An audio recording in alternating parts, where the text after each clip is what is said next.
ഒന്നുകിൽ വിവരിക്കേണ്ടത് ഇസ്ലാമിക പ്രമാണങ്ങൾക്ക് വിരുദ്ധമായ ഇജ്മാഇനോ സുന്നത്തിനോ കിതാബിനോ അസറിനോ വിരുദ്ധമായി നിർമ്മിച്ചുണ്ടാക്കപ്പെട്ടത് എന്നാണ്. അങ്ങനെയുള്ളതല്ല മൗലിദ് എന്ന് ഇത് വിവരിച്ച എല്ലാ ഇമാമികളും പറഞ്ഞിട്ടുണ്ട്.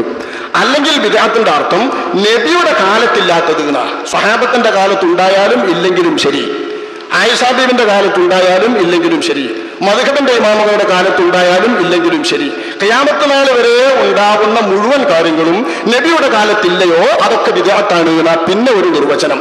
ആ നിർവചന പ്രകാരം ഇവരുടെ ഒന്നും കാലത്തില്ലാത്തത് ഹറാമാകുന്നു എന്നത് നിർമ്മിച്ചുണ്ടാക്കപ്പെടുന്നതാണ്. ഒരു കിതാബിലും അതിന് രേഖയില്ല. അതാരെങ്കിലും പറഞ്ഞത് നിങ്ങളുടെ ശ്രദ്ധയിൽപ്പെട്ടിട്ടുണ്ടോ എന്നാ ചോദിച്ചത്.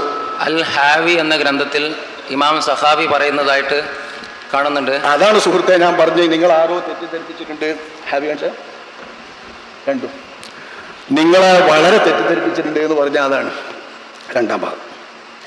എന്താണ് ഹാവിയിൽ ഫത്താവ എന്ന കിതാബ്? ഇതാ ഹാവി എന്ന കിതാബിൽ ഒന്നാം ഭാഗം കാണിച്ച